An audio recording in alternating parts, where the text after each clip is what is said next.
Logical fallacies. There are a number of other ways in which arguments can be invalid, a sampling of which are given here. We have ad hominem.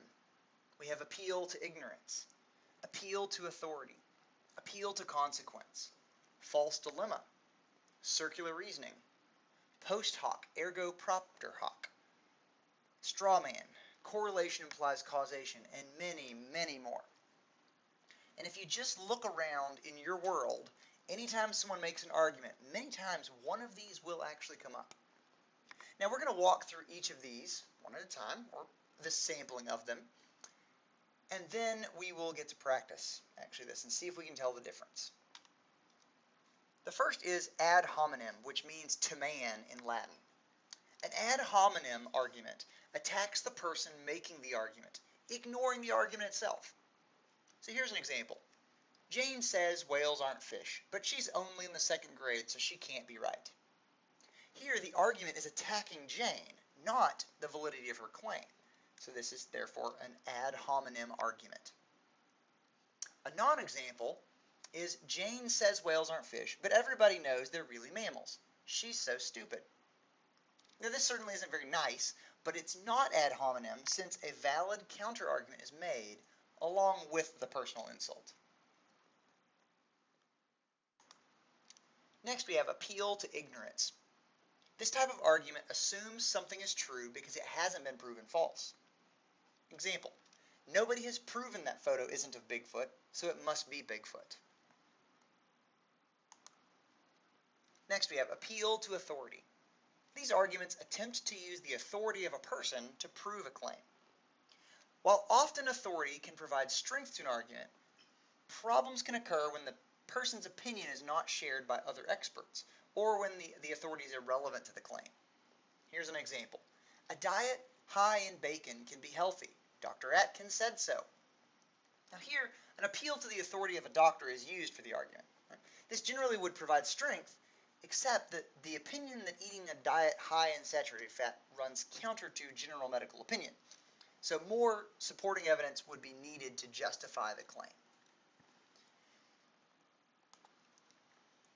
Appeal to authority. Second example. Jennifer Hudson lost weight with Weight Watchers, so their program must work. Now just know that Mrs. Hudson is a Weight Watchers spokesperson. So here the appeal to an authority is a celebrity. While her experience does provide evidence, it provides no more authority than any other successful Weight Watchers member. Appeal to consequence. An appeal to consequence concludes that a premise is true or false based on whether the consequences are desirable or not. So this example is humans will travel faster than light. Faster than light travel would be beneficial for space travel. Just because it's desirable does not mean that it's necessarily true. Next we have circular reasoning. Circular reasoning is an argument that relies on the conclusion being true for the premise to be true. This is a really common example right here. I shouldn't have gotten a C in that class. I'm an A student. Well, in this argument, the student's claiming that because they're an A student, they shouldn't have gotten a C. But because they got a C, they're not actually an A student. See how those depend on each other. Or another example. Parent, it's time to go to bed. The child says, why? And the parent says, because this is your bedtime. Why is it time to go to bed? Because it's bedtime. Those two things depend on each other. Next, post hoc, which means after this, therefore, because of this. A post hoc argument claims that because two things happen sequentially, then the first must have caused the second. So here are a couple of examples. Today I wore a red shirt, and my football team won. I need to wear a red shirt every time they play to make sure they keep winning. Did wearing a red shirt cause the football team to win? No, but this argument claims that that's true. Just because they happened one after the other does not mean that one caused the other. Next, the rooster always crows before the sun rises. Therefore, the crowing rooster causes the sun to rise. And I think we can recognize the invalidity of this statement. But we see statements like this all the time. That's why I hope that you can look around in your world and see some of these things. Political arguments, tend to have some flavor of these sort of things, and really any argument people make, we tend to make logical fallacies like these. These are not good to use. Next we have straw man. A straw man argument involves misrepresenting the argument in a less favorable way to make it easier to attack. Example, Senator Jones has proposed reducing military funding by 10%. Apparently, he wants to leave us defenseless against attacks by terrorists.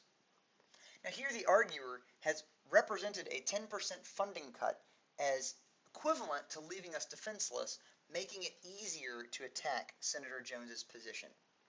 So with a straw man argument, we're building a false argument that's not the actual argument that we're fighting against. We're building up a fake argument that looks the same, but actually is just easier to knock down. That's all. Therefore, straw man. Another example, I believe sport hunting is immoral. The counter argument here is, so you want everyone to be a vegetarian because animals are more important than people? Now, this statement is actually not at all what the person is saying, but that's again why it's a straw man argument. Next, if correlation implies causation, similar to post hoc, but without the requirement of sequence, this fallacy assumes that just because two things are related, one must have caused the other. Often there's a third variable not considered. So here's our example. Months with high ice cream sales also have a high rate of deaths by drowning. Therefore, ice cream must be causing people to drown. Now, this argument is clearly problematic, right? It's implying a causal relation when really both are more likely dependent on the weather. Ice cream and drownings are more likely during the warm summer months. That's our third variable, is weather. Example, logical fallacies. Identify the logical fallacy in each of the arguments.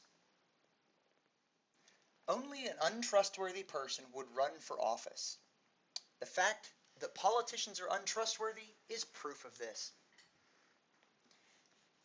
Now, I want you to take a moment, pause. The answers are actually on the slide, but I want you to pause and read each one of these and see if you can determine the answer.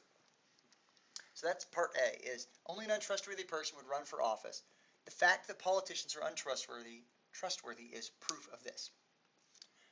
B, since the 1950s, both the atmospheric carbon dioxide level and obesity levels have increased sharply. Hence, atmospheric carbon dioxide causes obesity. C, the oven was working fine until you started using it, so you must have broken it. D, you can't give me a D in the class because I can't afford to retake it. E, the senator wants to increase support for food stamps. He wants to take the taxpayers' hard-earned money and give it away to lazy people. This isn't fair, so we shouldn't do it. Now, as we look at each one of these, again, the answers are already available to you, but the first is a circular argument. Because politicians being untrustworthy people running for office, those depend on each other. All right, B is correlation. Correlation implies causation.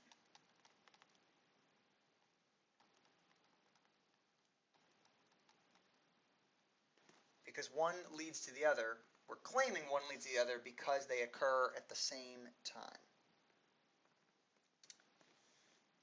C. This is an example of a post hoc. Because it depends on sequence. One thing happened, therefore it caused the next. That is the fallacy. All right, D. Appeal to consequence.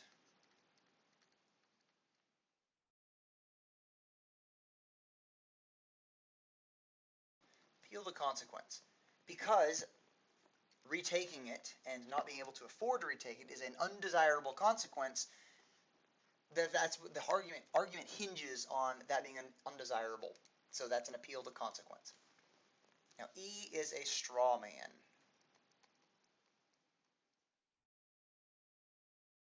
Because the arguer here is misrepresenting or re-representing the senator's argument for food stamps into something that's easy to destroy and then proceeding to destroy it.